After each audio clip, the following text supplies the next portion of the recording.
Welcome to Healthy versus Toxic, the podcast where licensed mental health professionals explore what makes a relationship healthy or unhealthy or even abusive, all from a scientifically informed perspective.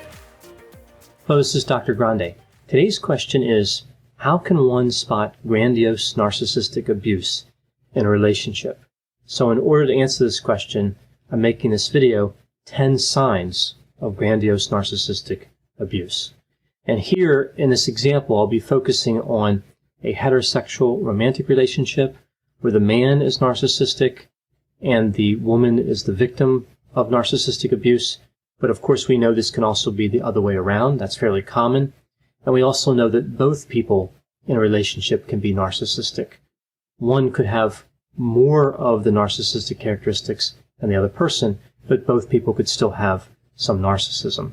So before I get too far into this, what is narcissistic abuse? And specifically, what is grandiose narcissistic abuse? Well, it's important to remember that there are two types of narcissism, grandiose and vulnerable, and both exist on a continuum. So it's not like somebody has grandiose or vulnerable narcissism or they don't. Everyone has some of the features of narcissism, but at different levels. And for a lot of people, the levels are so low, they don't interfere with functioning. But sometimes they get high enough to where they can interfere.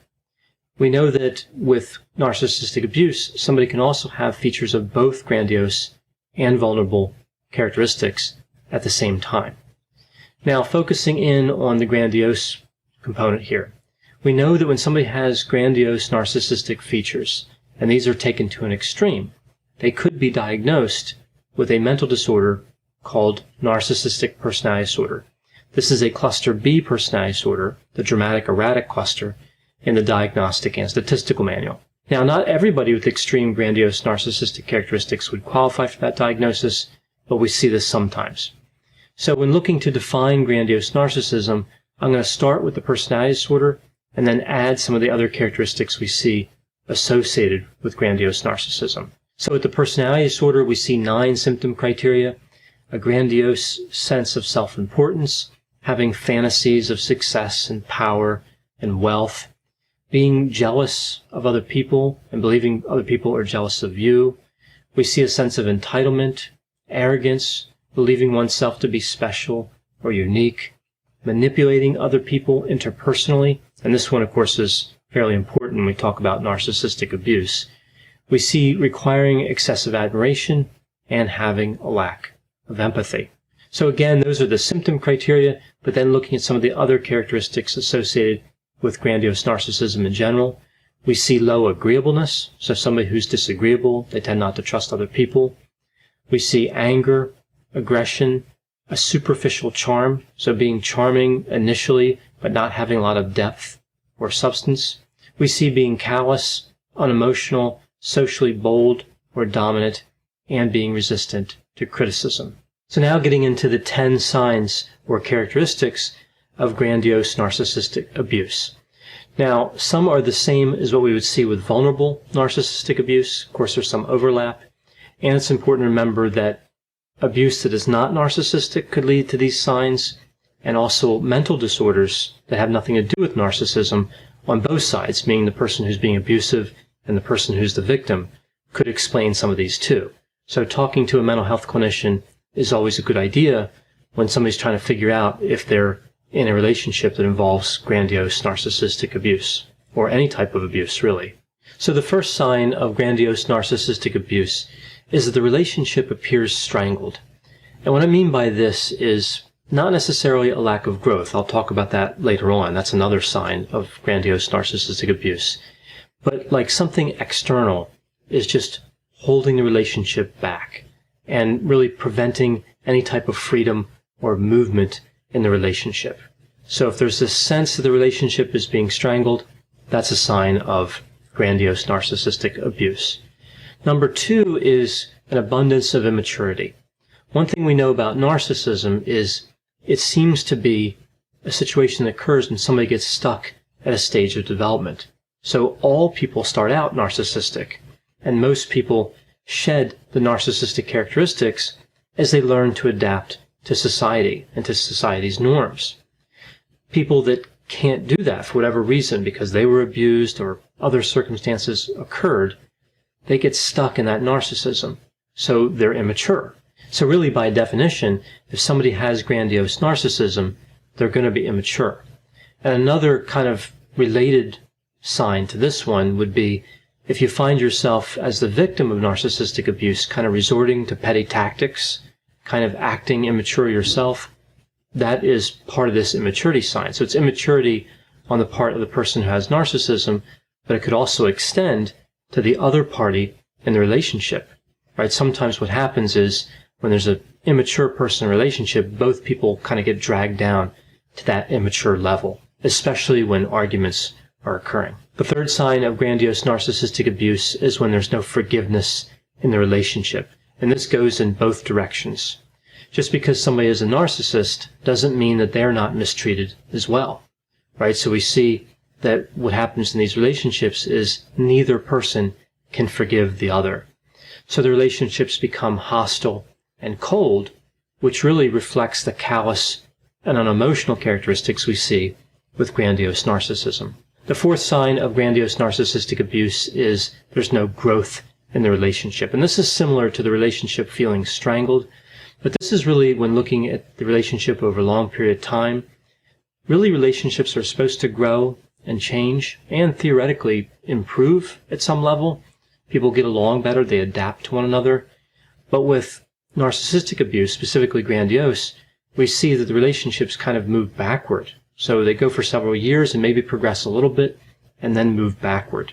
So there's no growth, or the relationships are actually kind of moving toward a worse place. They're moving, again, kind of backward toward the beginning. Now, the fifth sign here would be that basic needs of the relationship are met, but more complex needs are not being met.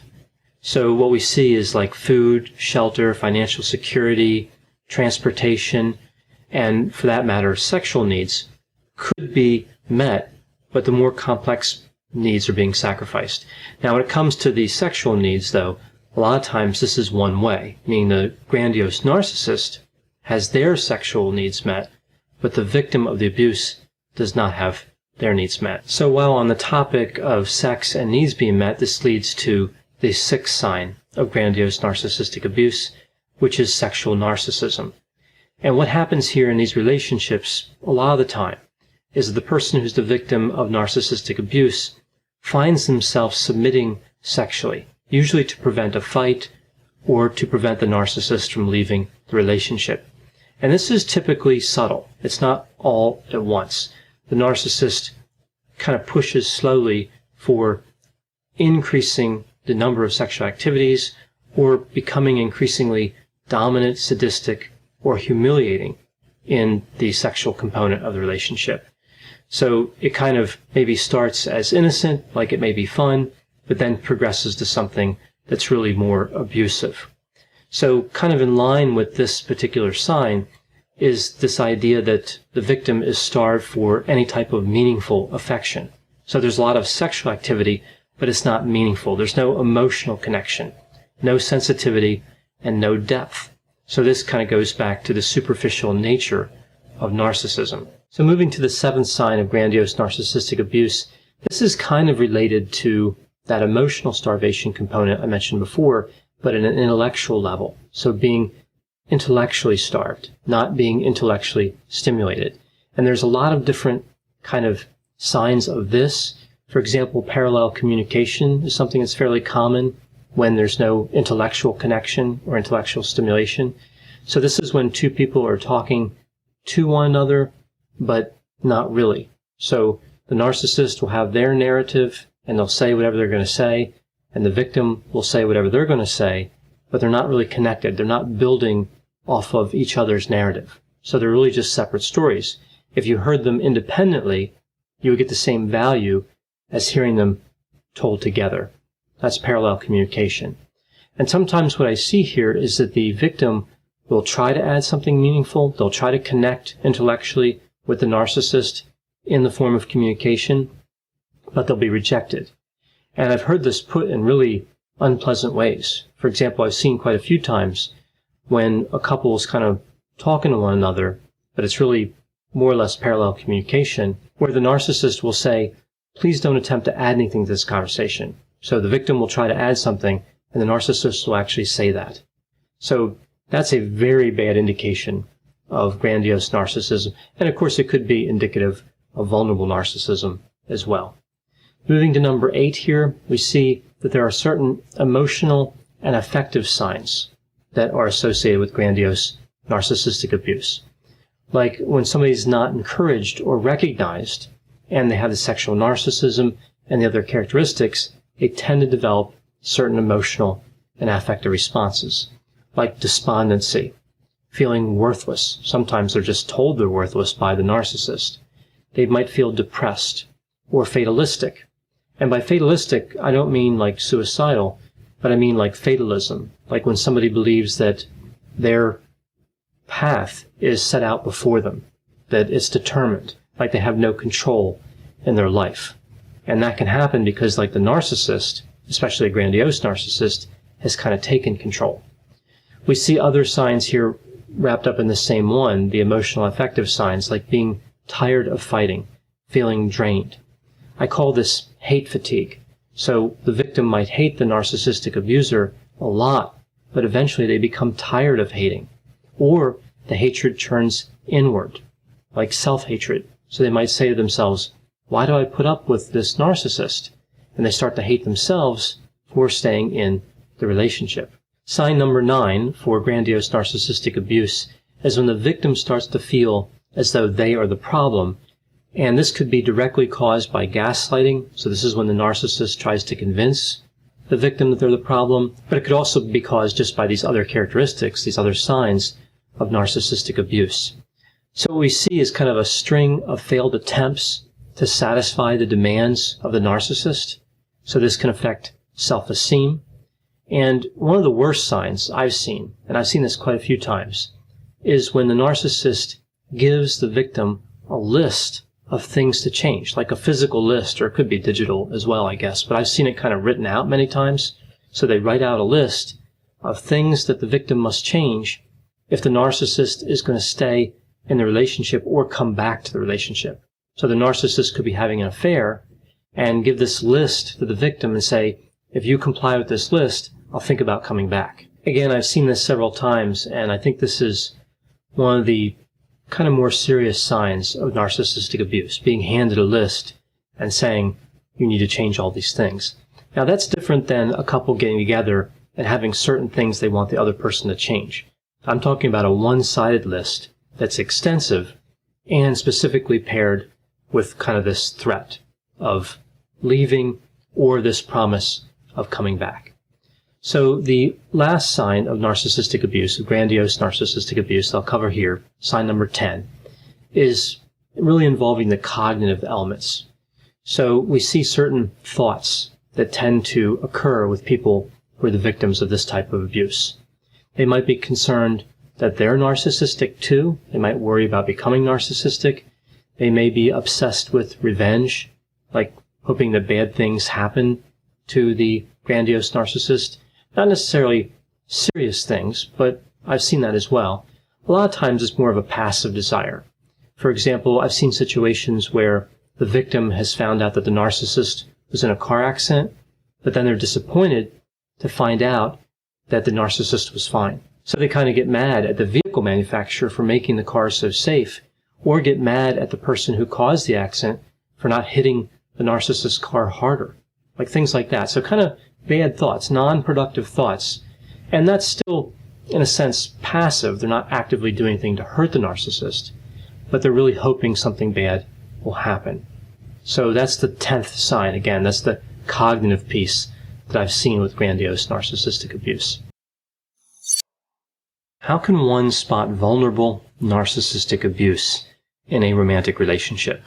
So I put together this video of 10 signs of vulnerable narcissistic abuse. So as I indicated, this applies to romantic relationships, and with these particular 10 signs, I looked at heterosexual romantic relationships, not only in the scientific literature, but in my clinical experience. So I'm really talking about a specific type of romantic relationship. It's important to remember that when we talk about narcissistic abuse, that in a relationship, both people could have narcissism. So one level of narcissism could be a little higher than another because narcissism is really on a continuum. Also, there are two types of narcissism, grandiose and vulnerable. I already did a video in the past, 10 signs of grandiose narcissistic abuse. Here I'll just be talking about vulnerable narcissistic abuse. Now, some narcissistic abuse has characteristics from grandiose and vulnerable put together. So it's not always clear cut where you have grandiose narcissism on one side and that contributes to abuse, and then vulnerable on the other, and people kind of fall into one category or another. And to make things even a little bit more complex, sometimes people move from a grandiose narcissistic profile over to vulnerable narcissism and back. We call this oscillation between the different types of narcissism. So it gets a little confusing, but again, here I'm just kind of honing in on vulnerable narcissism. So I'm going to take a look at the characteristics specific to vulnerable narcissism. It's important to understand at first, though, there are some characteristics that we see across both types. That would be self-centeredness, a sense of entitlement, and need for admiration. Those are characteristics of both grandiose and vulnerable narcissism. Now, specific to vulnerable narcissism, we see a low level of extroversion. So somebody who has vulnerable narcissism tends to be introverted, and they tend to have high neuroticism. So anxiety, depression, anger, and other types of symptoms that could come out, especially when somebody's under stress. So they appear to be more sensitive to stressful situations. Now, other characteristics we see that are generally considered unique to vulnerable narcissism in terms of the narcissism sphere in general would be this tendency to be resentful, distrustful, to be insecure, to have a lot of feelings of shame, to be hypersensitive to criticism, to be defensive, socially awkward, shy, pessimistic, and to be unforgiving. We also see internal anger and aggression, but sometimes it can also be external. And we see jealousy, which of course we also see with grandiose narcissism, but with the jealousy with vulnerable narcissism, it's more about a feeling of inferiority. So now moving to the list, the 10 signs of vulnerable narcissistic abuse. We see here that these are characteristics, these are signs I've seen associated with vulnerable narcissistic abuse, but there could be other explanations in any particular circumstance. For example, mental disorder symptoms could explain some of these symptoms as well. So the first sign of vulnerable narcissistic abuse is in a romantic relationship. Again, I'm talking about a heterosexual romantic relationship, where we see that somebody starts arguments in which they portray themselves as the victim when the evidence doesn't really support that they're the victim. And kind of another aspect of this sign is kind of playing the victim from something that happened a long time ago. So maybe the vulnerable narcissist was legitimately a victim, but it happened like 10, 20, 30 years ago, the victimization, and they bring it up kind of as if it's a current issue. So we see a tendency here to be unforgiving, right? Little things just can't be released. They can't let the little things go. And this is interesting because it's kind of consistent with paranoid personality disorder. It has kind of a few features of that disorder. Now, we know when we look at vulnerable narcissism, if we take it to an extreme, there isn't a clear pathology aligned with it like there is with grandiose narcissism. With grandiose narcissism, we see narcissistic personality disorder at the extreme. With vulnerable narcissism, we really don't see that, but we see certain symptoms of certain disorders seem to be present. And this one, as I mentioned, seems to align with paranoid personality disorder. Now, with this first sign, I'm going to introduce the idea of the dark cloud, which is kind of one of my theories about vulnerable narcissism, and it ties to several of the signs of vulnerable narcissistic abuse. But here, the unforgiving nature would be just one aspect of the dark cloud that I'll talk about again with some of these other signs. So the second sign is continual negativity. And this just tends to wear people down in relationships. That's why I consider it an abusive sign. The vulnerable narcissist always sees disaster and pain and suffering and grief, and they never really seem to have an optimistic view of anything. So you end up in a situation where it's just all negativity. Now, this also ties into the dark cloud, right? There's this idea that there's always a dark cloud kind of hanging over their head, and it kind of extends to other people, and that's when it gets a bit abusive. But this aspect of the dark cloud is more in general and not really specific to a person. So to talk about the dark cloud as specific to a person, I'm going to move to the third sign of vulnerable narcissistic abuse. And that would be the specific dark cloud. That's what I call it. And this is specific to a romantic relationship, to one particular romantic relationship. And elements of this we see would be that there's no forgiveness no matter what somebody does. So sometimes a mistake can be made in a relationship, and there can be a compromise worked out, or somebody can ask for forgiveness, and that can occur. But with this specific dark cloud, no matter what somebody does, forgiveness won't occur. There's no remediation. There's no fixing the problem. The way I've heard described by people in clinical settings is they feel as though they're hated by the vulnerable narcissist. So they always feel like that hatred is there, whether they're being actively abused or not. There's this sense that there's this constant hatred. There's no forgiveness. There's no way to set things right with the vulnerable narcissist. At least that's one sign of vulnerable narcissistic abuse. Now, to move on to the fourth sign, we see that there are a lot of non-productive arguments that occur in the context of these relationships. There's no progress, and just like with the third sign, there's really no compromise. No compromise occurs that kind of heals whatever the argument is about. So the argument just continues, and it's kind of a war of attrition, right? There's no response that's adequate. Just like the third sign, there's nothing that can be said that can fix it. So it just becomes this war of attrition. It's simply just abuse. It's arguing just to cause pain because there is no acceptable solution. So in a sense, sometimes somebody who has vulnerable narcissism, they can tolerate arguments better than somebody who doesn't. Not most of the time, interestingly, but some of the time they can, and they can use this ability to just wear the other person down. I think the grandiose narcissist actually has more of this ability, but when we see it activated in vulnerable narcissism, it can be strong. I usually think of it with vulnerable narcissism as much more time limited, though, because again, eventually the vulnerable narcissist isn't going to want the argument either.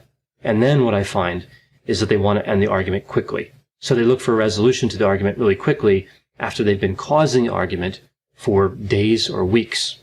So that's the fourth sign, non-productive arguments. The fifth sign is this idea that anger and hatred are just below the surface all the time, right? It's kind of like handling an unstable explosive. It might not explode, but it may explode, and you never know when that's going to happen. The victims of vulnerable narcissistic abuse, what I've found, tend to know what they could say to start a fight with a vulnerable narcissist if they wanted to start a fight. So it's not like they have to have a few tries to say something to cause the fight. They always know the right term or subject matter or whatever they can bring up, the right topic that can generate a fight. Not that they would do this, but it's always having that knowledge. Again, the anger and the hatred just below the surface and very easily activated. The sixth sign of vulnerable narcissistic abuse is when somebody in a romantic relationship like this accuses the other person without evidence on a regular basis, and this tends to be around like affairs and infidelity, like so accusing somebody of having too much interest in another person, right? So they're highly jealous. And this moves back to kind of the victim dynamic, and this is interesting because it connects back to some of the symptoms we see with two different personality disorders, borderline personality disorder as well as paranoid personality disorder, which I mentioned before.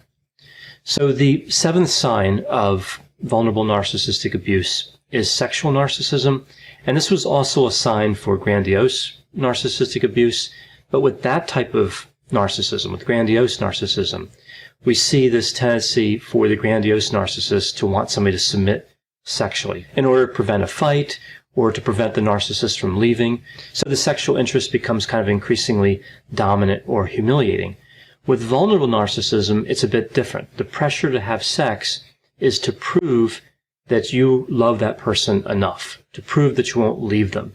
And this really ties in quite strongly with characteristics we see from borderline personality disorder. So here it's not so much about kind of domination, but a continual need to prove that you love someone enough. And ostensibly, of course, the act of sex kind of proves that, but of course it really doesn't, and this just leads to other problems. But either way, this type of sexual narcissism characterizes vulnerable narcissistic abuse. Sign number 8 involves poor listening skills. This seems to be a problem with both grandiose and vulnerable narcissism, but what's interesting about vulnerable narcissism and this sign is the poor listening skills are often disguised as good listening skills. So it's not always obvious that somebody's not listening, which kind of speaks back to another term used for vulnerable narcissism, which is covert narcissism, kind of suggesting that this type of narcissism is a little hard to detect. And with sign number 8 here, the poor listening skills, we can see that seems to be the case. So what happens is that somebody who has vulnerable narcissism can attend to a conversation good enough to kind of pass as a good listener, while really they're off in their own world. So this really speaks to kind of the low extroversion characteristic or the introversion characteristic. So they're able to kind of think about something, maybe analyze another situation or be off kind of in a fantasy while pretending to be a good listener. Sign number 9 is a disgust for friends outside of that romantic dyad, right? So somebody's in a relationship with a vulnerable narcissist. That narcissist is going to have disgust for that other person's friends. And this comes down to jealousy, and specifically jealousy of time spent with other people or attention paid to other people. So if you're on the phone with somebody like a friend and the vulnerable narcissist kind of comes into the room, they want you to end that phone call, they want your attention. That's really kind of the jealousy component taken to an extreme. And what they might say is you're not prioritizing well, you're not putting them first, so there's kind of a guilt trip that's played in the situation. And if we look at the scientific literature, this gets connected to the high attachment anxiety that we see with vulnerable narcissism, and also the possessiveness, which is really a key component of vulnerable narcissism in romantic relationships. So moving to the last sign of vulnerable narcissistic abuse. I save this one to the end because I think it's kind of important in how it differentiates grandiose narcissism from vulnerable. And this is repeated grand efforts to change, failed attempts at reform. That's what we see with vulnerable narcissism. What we kind of see here is a struggle at some level, right? Like the vulnerable narcissist kind of realizes that change would be helpful. They realize that something isn't quite right in the relationship. And unlike the grandiose narcissist, they do want to make some sort of effort to change that. They see it, they know something's wrong, and they want to change it. But again, what happens most of the time is there are these grand efforts, but they still fail in the attempt at making any type of lasting or meaningful change. So in a sense, there's better insight with this type of narcissism. There's, again, that realization that something is wrong, but it's hard to act on that to accomplish some sort of meaningful change. I do think, though, that when the grand efforts for change are available, when that effort seems to be taking place, that's a good time to see a counselor. I think really any time is a good time to see a counselor when we see vulnerable narcissistic abuse, but in particular when somebody seems to be more open to changing. So I think that would be a good time to involve a counselor and try to capitalize on that desire to change, because a lot of time that desire leads to efforts that are kind of misdirected, and maybe the counselor can point somebody in a more productive direction. Today's question asks if I can talk about grandiose and vulnerable narcissism and which one is worse. So I get a lot of these types of questions where there'll be a few disorders and someone might ask which one is worst, or a few personality characteristics, and they'll ask the same thing. And the difficulty is always really the same. You really have to define worse or worst. What's the worst? So I try to look at these questions in this way. Let me look at a particular characteristic of the construct and see if I can see which one is more on one side or the other on a continuum, right? So, for example, with grandiose and vulnerable narcissism, we could say which one is more associated with sadness, right? Because we look at sadness and think, well, sadness is not good. Sadness is not where people want to be. So in a sense, along the sadness continuum, one construct may be worse than the other. Another question I could answer here is, which type offers a greater chance of recovery? And this is an interesting question because the word recovery, with grandiose narcissism, we know there is a pathological variant to that construct, narcissistic personality disorder. With vulnerable narcissism, we know there's not. There is no vulnerable narcissism disorder. There are some disorders which are close, and I'll talk about that, but we don't really have a pathological variant. So then you could ask the question, okay, which type of narcissism would have or offer a greater chance to change? So I'll answer that question as well. So as I talked about, of course, narcissism can be divided into two factors. So I'm going to cover those factors and then talk about the different answers really to these questions. So with narcissism, we have both grandiose narcissism, which is sometimes referred to as overt. And I think it's referred to as overt because it's fairly obvious. When you see somebody who has grandiose narcissistic characteristics, you can usually identify them pretty readily. The characteristics are obvious. The other type of narcissism is vulnerable, and sometimes this is called hypersensitive narcissism, and sometimes it's referred to as covert narcissism. And I think just like what we see with overt, the reason it's called covert is because it's hard to see. Vulnerable narcissistic characteristics are hidden. They're not as obvious as grandiose. So we see that grandiose and vulnerable narcissism share some characteristics: self-centeredness, a sense of entitlement, a need for admiration. And looking at the 5-factor model, I remember it through the acronym OCEAN: openness to experience, conscientiousness, extroversion, agreeableness, and neuroticism. We see that both have low agreeableness. Or if you want to think of it a different way, high antagonism, if you're using an alternative way of looking at it. But I like the 5-factor model, so low agreeableness. They both share that characteristic.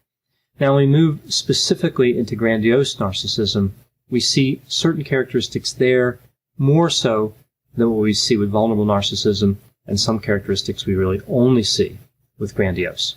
So there's characteristics like arrogance, being socially bold, having high self-confidence, having superficial charm, similar to what we see with psychopathy. We also see someone who's resistant to criticism, and this will be important later. We also see callous, unemotional traits, again, similar to psychopathy. Somebody who has grandiose narcissism tends to be optimistic. They tend to be angry and aggressive, but it's externalized. So it's anger and aggression in a traditional sense, and usually as a result of direct confrontation. So it's interesting here because grandiose narcissism, when combined with psychopathy, increases the risk that somebody will commit a crime against a person, whereas vulnerable narcissism mixed with psychopathy increases the chance of a crime against property. So kind of a difference there with the anger and aggression with grandiose versus vulnerable. We also see that grandiose narcissism is associated with being envious, but we usually think of this as like an unconscious envy. So they demonstrate envious behaviors, but they don't know why. We also see fantasies of power, success, and wealth, and these are fairly straightforward. Somebody wants to be a famous business person, a famous politician, an actor, an actress. They want a lot of money. They want people to respect them. So very simplistic fantasies. It's also associated with a high level of extroversion, including positive emotionality. And it's associated with low neuroticism. So again, somebody's kind of calm. They don't have a lot of anxiety or depression. As I mentioned before, the pathological variant, so if grandiose narcissistic characteristics are taken to the extreme, the disorder would be narcissistic personality disorder. But of course, somebody would have to meet the full criteria for that disorder and be diagnosed by a licensed and qualified clinician. So vulnerable narcissism, of course, is a bit different. Here we see characteristics like being resentful, distrusting other people, similar to what we see with paranoid personality disorder, being insecure, having a lot of shame, and this characteristic is extremely important. I'll come back to it later. Being hypersensitive, being low on extroversion or introverted, being defensive, avoidant, anxious and depressed, socially awkward, shy, being pessimistic as opposed to being optimistic, demonstrating self-absorbed aloofness, having a fragile sense of self or fragile self-esteem. We actually see this with kind of both grandiose and vulnerable, but it's more obvious with vulnerable. We see being cold and distant and being unforgiving. So this makes a lot of sense to me because if somebody has vulnerable narcissism, they can't forgive themselves. So it makes sense that they can't forgive other people. If somebody has grandiose narcissism, there's nothing to forgive. They don't look at themselves as having violated social norms or as having hurt anyone else. So there's a lack of insight there, and therefore they believe they haven't done anything wrong that would require forgiveness. Now, in terms of anger and aggression, I mentioned this with grandiose narcissism, that it's external. With vulnerable narcissism, it's often internal, because somebody with this characteristic doesn't like direct confrontation, but they still have the anger and aggression, and it has to go somewhere. So it's directed inside, it's internal. Now, in terms of jealousy, we saw this with grandiose narcissism. Here, what happens with being envious is that people that have vulnerable narcissism, they feel inferior, so they're aware that they're jealous, and they're aware of why they're jealous. So we see an obliviousness with grandiose narcissism that we don't see here with vulnerable narcissism as far as being jealous. I mentioned before it's associated with low extroversion. It's also associated with high neuroticism. So quite a bit different than grandiose narcissism. Now, in terms of the fantasies, I was talking before about grandiose narcissism and how the fantasies there were like of wealth, power, and success in a very straightforward way. But with vulnerable narcissism, we see fantasies of rejection and redemption. So it's interesting. I've seen a lot of fantasies over the years from people who had grandiose narcissism and fantasies from people who have vulnerable narcissism, and I've talked about these differences in prior videos. But what you see with vulnerable narcissism really is this kind of idea of being rejected by people, being looked down on, being thought of as bad, and then they have a moment of heroism or success that's really poignant, and they're redeemed. See, with grandiose narcissism, there is no rejection component. It's just success. It's just people loving them and appreciating them and throwing money at them and all this. With vulnerable, it's a process. There's a beginning to the fantasy where the person is discarded and thrown away, and they overcome the perceptions of other people, which of course in the fantasy are incorrect. The perceptions are incorrect, and the vulnerable narcissist overcomes this and reaches a point of redemption where they do get the admiration and the power and the wealth. So I guess both fantasies sort of end up in the same place. But this is pretty interesting, the difference in fantasies, and this will play into kind of how I answer this question about which type of narcissist can change more easily or has a better probability of changing. Now, in terms of pathological variants, I mentioned this a little bit before. Here we see that it has a relationship with certain personality traits and therefore potentially personality disorders like borderline personality disorder, paranoid personality disorder, and avoidant personality disorder. But really, vulnerable narcissism, even taken to a pathological extreme, doesn't seem to really align too well with any of these personality disorders. So it's likely that somebody with what would be considered pathological vulnerable narcissism would be diagnosed with one of these personality disorders, but again, it's not a good fit here. We don't see a good fit between any of the 10 personality disorders and vulnerable narcissism. Now, at the subclinical level, grandiose and vulnerable narcissism are considered distinct. Of course, it gets a little more confusing with pathology because there tends to be an oscillation from one type to the other. We see this a little bit with subclinical presentations as well. So whether they're considered distinct or not, or move back and forth between one another, going back to the original questions, which type is more associated with sadness, right? If we're trying to answer the kind of overarching question of which type is worse. Well, it would seem that vulnerable narcissism has a much stronger association with sadness. What about which type offers a greater chance of recovery or a greater chance of change? Well, here I would actually say vulnerable narcissism does, and I'll explain why. We can think about vulnerable narcissism and its relationship to grandiose narcissism in this way. Vulnerable narcissism is a failure of self-enhancement efforts. So vulnerable narcissism is poor self-deception, and grandiose is effective self-deception. I like to think of it with an analogy to Star Trek. I don't know how many have seen the Star Trek movies or the different television series, but the spaceship in Star Trek, the main spaceship, was the Enterprise, and it had shields. And sometimes those shields would be effective and they would deflect attacks, and other times they would go down, they would fail, and the crew of the Enterprise would have to fight off an aggressor in combat in the ship with phasers or sometimes even hand-to-hand. This is really how grandiose and vulnerable narcissism seem to work. In this analogy, grandiose narcissism is the Enterprise with the shields up, so attacks are deflected. The crew might not even know. The attacks come in, they hit the shields, and they could just keep flying through space and not realize it. With vulnerable narcissism, aggressors have boarded the ship. They have to fight in close quarters. They have to face their enemy. So you could look at self-deception kind of like having shields. Great self-deception is equal to effective shields. Grandiose narcissists are resistant to criticism. They don't have to worry about attacks because they can deflect them unconsciously.